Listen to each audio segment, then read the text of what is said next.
Made up the bass lines, all the music, the bass lines and the guitar lines, the drums and everything like that. And I tried to fit them all together, what I wanted the ambience, what I wanted the sound to be like. And then I said, okay, now, what kind of solo should I play for this song? What do I want this to sound like? And wait a minute, I played that already. I can't do that again. I got to play something else. And this helped me try to generate solos that were different for different songs. And so if I go back in the studio again, I will probably do that again. But sometimes when I play in public, I try just to improvise. But you know, sometimes you got the spirit, you know, and it works. And sometimes, you know, you try as hard as you can, and you just keep on playing the same thing. You say, wait a minute, stop that, I already did that, you know. And it can get so frustrating because you want to be different. You want to make it always sound somehow new.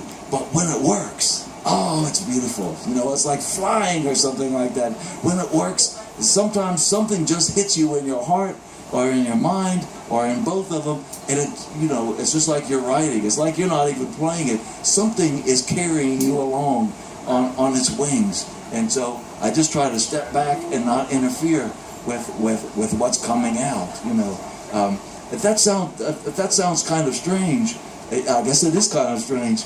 But Toni Morrison talks about this too. If you've ever read any of Toni Morrison's novels, she talks about how sometimes when she's writing, all of a sudden it seems as if something takes over, and it just comes through her body, and she's like a conduit for something. And she said, I just step back and let the writing come. And I have experienced that as a musician and also as a writer. Just thinking, I'm not smart enough to say that, so that's coming from somewhere else. You know, that's not mine. But I guess I will take credit for it because I'm writing it down. You know, it's just sometimes you just get taken over by some kind of spirit, and I don't know how to describe it. You know, and sometimes always the person for me, the blues musician who I like the most is not a harmonica player, but I've already mentioned him several times. Is Elmore James, and Elmore James has such a beautiful voice. And is such a great guitar player. But one song, I remember, sometimes people say, I remember where I was when some world event happened. You know, when such and such got killed, or this kind of protest took place, or something like that. I remember the first time I heard Elmore James. And it almost makes me cry to hear of it again, because Elmore James had been such a great contributor to my life. But I remember I was sitting at my kitchen table. My mother was cooking dinner, and it was just a little bit before my father was going to come home, and we were listening to a tiny little radio. They had little, what they call transistor radios way back then, tiny little transistor radios, so the sound was not so good or anything. There was a man named Tom Knox, who I got to meet later, and I thanked him. I said, you introduced me to Elmore James. I said, there's nothing more holy that you could have done than introducing me to Elmore James. But the song came on. You may have heard this song. It's called Something Inside Me. It was the version he played. I said, I have to go out. The next day I went out and tried to find it at the record store. And I found it on a little 45 when they used to play on the platter tables, you know. And it was 3 minutes and 53 seconds long. And then I found out that there was actually a longer version that was 4 minutes and 54 seconds long. So I said, okay, now I got to go find that one, because I can't miss a single second of Elmore James. He sang so much with his heart and with his soul that always, for me, when I think of someone who sings a most soulful blues, had a heart full of blues, it was Elmore James. Later on, there was a critic, made me very mad.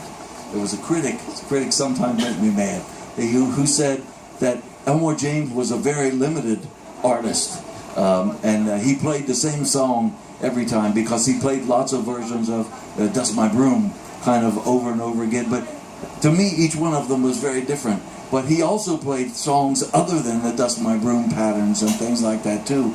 And I think no better song than Something Inside Me, or the sun is shining although it's raining in my heart, and Stormy Monday Blues, and I need you, baby, both night and day, but I send for you, baby, and you turn and go the other way. Oh, I need you. Yes, I need you both night and day. Such beautiful lyrics of plaintive, of emotion that really impress me so much when I hear it, that I think, no, don't try to tell me that Elmore James is not a great musician. Elmore James, this other guy, he liked Big Joe Turner. I like Big Joe Turner too. You know, he's a good singer, but to me, he wasn't Elmore James. Elmore James was always the best. So I still have, you know, my idols that I like to listen to. Actually, a few years ago, I started getting the iPods, you know, and putting music on iPods. I have 60,000 songs, most of them blues and jazz, but also some classical music and different kinds of things too. But I put all my blues songs on iPod, so when I go to class, if I ever want to if I ever want to use a blues song, I just take it out, plug it in, and I can play the blues for somebody and say, oh, I love you. You never heard Elmore James? Oh, you never heard T-Bone Walker? Oh, you missed something. Before this is not a music class, but I got to give this to you before you go. You know, you can't walk out. You can't walk out of this university if you don't know, you know, Charlie Patton or Blind Lemon Jefferson or Lucille Bogan. I love Lucille Bogan. And Bessie Smith and Ma Rainey and people. You can't walk out of this university and not knowing it. So if they don't give it to you in the music class, then you come and take it in my class. So I think this is my obligation to expose people to the beautiful music that I love. Now, more recently, I have been. My latest book is called Hot Music, which is a reference to ragtime and jazz and blues. That's what they called all three of the musics in the 1920s. They would call it hot music. And they didn't differentiate so much between blues and jazz and ragtime. So somebody did a review of St. Louis Blues. And they said, it's the best ragtime song going around today. And this is not a ragtime song. This is a blues song. It even calls itself a blues song, you know. But they didn't do so much differentiating among them. So I've written a book called Hot Music, Ragmentation, and the Bluing of American Literature. And in it, I talk about the influence of African American music on American literature up through the 19th century and into the 1920s, from 1920 to 1929. And I also write not only about blues and ragtime and jazz, but also about classical music.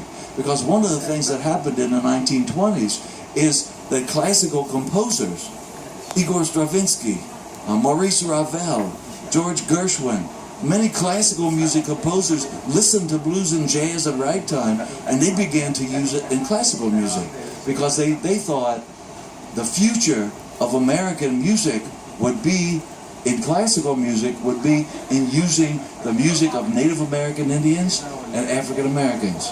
And they thought that the original title of my book, which the book company would not allow me to use, was called Futuristic Jungleism. There was a song that was recorded by Duke Ellington's manager. He was a band leader also. He recorded a song called Futuristic Jungleism. And I thought it was the perfect name for my book and the perfect name for what I wanted to say about the music of the 1920s. There were many racist people in America in the 1920s who thought that African American music was primitive, was jungle music, and they disparaged it, and they said it was no good and it wasn't worth listening to, and it was sexual and dirty and all these kinds of things. Sex did not have to be dirty, right? But they would, so there were many people who disparaged African American music as jungleism.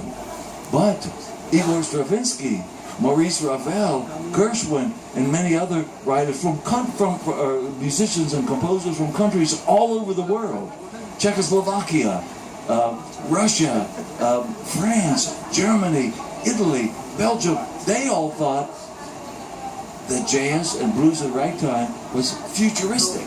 It was something that gave people new things to think about, new ways to think about music, new things to express, and so they began to use blues and jazz and ragtime in their compositions. And so I wanted to use futuristic jungleism because it put together the two terms that were current at the time in the 1920s. But the people at the press, University of Alabama is a southern press, and Alabama has a very bad reputation for racism in America. And the man from the press said, there is no way that we can publish a book that has jungleism in the title that's about African Americans. He said, we realize that you're not saying and that's the truth about it, but people who see it on the shelves and who don't read it are going to mistake it for saying that something bad about African American music. So we have to change it to something else. So I changed it to hot music from futuristic jungleism. I still like the title futuristic jungleism because it sets those kind of things down side by side, and it demonstrates that there were forward-looking people who are thinking about the future of music and the future of art, because visual artists are thinking about jazz and using jazz and blues in their works in the 1920s and past that time as well.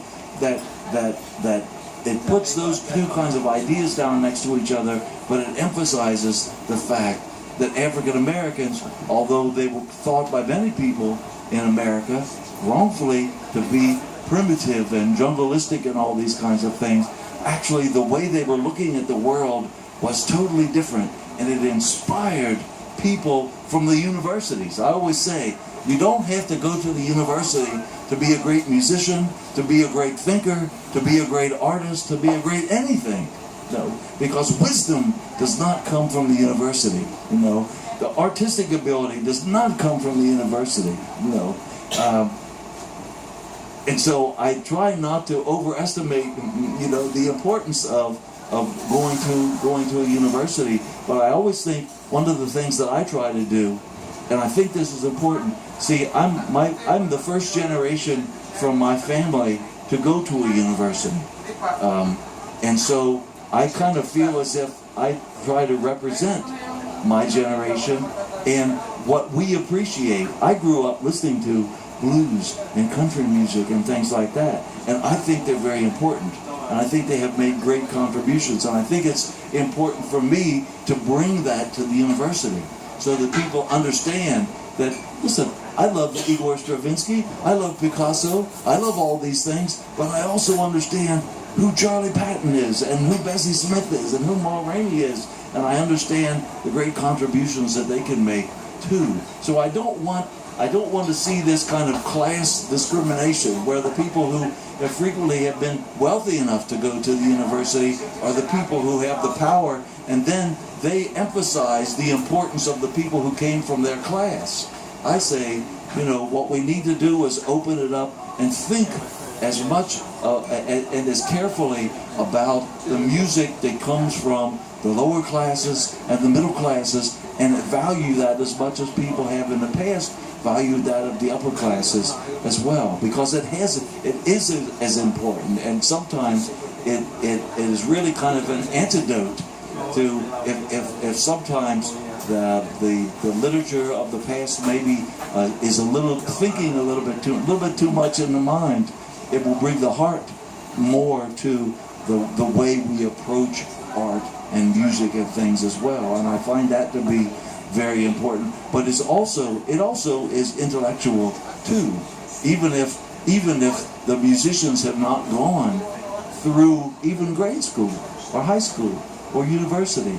The way they think about the world and the way they think about music, to me, is important as the greatest philosopher, you know, and sometimes it's an antidote actually to the way traditional philosophers think. So anyway,